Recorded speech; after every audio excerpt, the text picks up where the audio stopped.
ನಮಸ್ಕಾರ. ಪೂಜ್ಯ ಗುರುಗಳಾದ ಗವಿಶ್ರೀ ಮಠದ ಗುರುಗಳು ಒಂದು ನಿರ್ಧಾರ ತಗೊಂಡಿದ್ದಾರೆ. ಒಂದು ಒಳ್ಳೆ ನಿರ್ಧಾರನೇ ತಗೊಳ್ತಾರೆ. ಅವರು ಬಲ್ಡೋಟ ಕಂಪ್ನಿ ವಿರೋಧವಾಗಿ ಹೋರಾಟ ಹಮ್ಮಿಕೊಂಡಿದ್ದಾರೆ ನಮ್ಮ ಗವಿಶ್ರೀಗಳು. ಈ ಹೋರಾಟಕ್ಕೆ ನನ್ನ ಒಂದು ಬೆಂಬಲ ಇದೆ. ಈ ಬಲ್ಡೋಟ ಕಂಪ್ನಿ ಅಲ್ಲಿ ಬಂದಿರೋದ್ರಿಂದ ಪರಿಸರಕ್ಕೆ ಹಾನಿ, ಜನ ಜಾನುವಾರಿಗೆ ಕೂಡ ಹಾನಿ. ಇನ್ನೊಂದು ಏನಂದರೆ, ನಮ್ಮ ಡ್ಯಾಮಿನಲ್ಲಿ ಇರೋಂಥ ನೀರನ್ನು ಕೂಡ ಅವರು ತಗೊಳ್ತಾರೆ. ಇರೋಂಥ ನೀರು ಬರೇ ಫ್ಯಾಕ್ಟ್ರಿಗಳೇ ತಗೊಂಡ್ರೆ ನಮ್ಮ ರೈತರಿಗೆ ಏನು ಮಾಡಬೇಕು?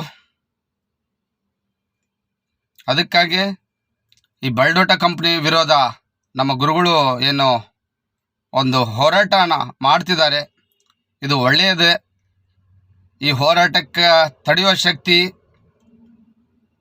ಯಾವ ಸರ್ಕಾರಕ್ಕೂ ಇಲ್ಲ ಅಂತ ನಾನು ಹೇಳಕ್ಕೆ ಬಯಸ್ತೀನಿ.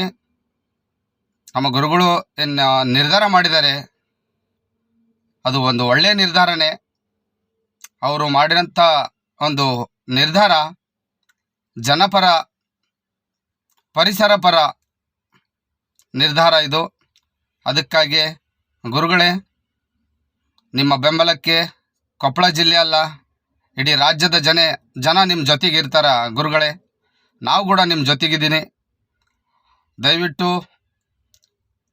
ನಾಡಿನ ಜನತೆಗೆ ಹಾಗೂ ಕೊಪ್ಪಳ ಜನತೆಗೆ ಹೇಳೋದು ಒಂದೇ, ಈ ಒಂದು ಹೋರಾಟಕ್ಕೆ ಎಲ್ಲರೂ ಪಕ್ಷಾತೀತವಾಗಿ, ಯಾವುದೇ ಪಕ್ಷ ಅಂತ ಹೇಳಿ ಇಲ್ಲಿ ಇದನ್ನು ಮಾಡಬೇಡ್ರಿ.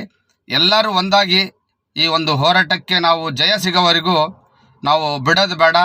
ಏನು ಬಲ್ಡೋಟ ಕಂಪ್ನಿ ಇದೆಯಲ್ಲ, ನಮ್ಮ ರಾಜ್ಯದಿಂದನೇ ಹೊರಹಾಕಂಥ ಪ್ರಯತ್ನ ಮಾಡಬೇಕು. ಇನ್ನೂ ಉಳಿದಿರೋಂಥ ಫ್ಯಾಕ್ಟ್ರಿ ಕೂಡ ನಮ್ಮ ಒಂದು ನೀರನ್ನು ಕದೀತಿದ್ದಾರೆ, ನಮ್ಮ ತುಂಗಭದ್ರಾ ಡ್ಯಾಮಿನಲ್ಲಿ ಇರೋಂಥ ನೀರನ್ನು. ಇಂಥ ಫ್ಯಾಕ್ಟ್ರಿ ಕೂಡ ಕಡಿವಾಣ ಹಾಕೋಂಥ ಕೆಲಸ ಮಾಡಬೇಕು ನಾವೆಲ್ಲರೂ ಸೇರಿ. ಜೈ ಹಿಂದ್, ಜೈ ಜವಾನ್, ಜೈ ಕಿಸಾನ್.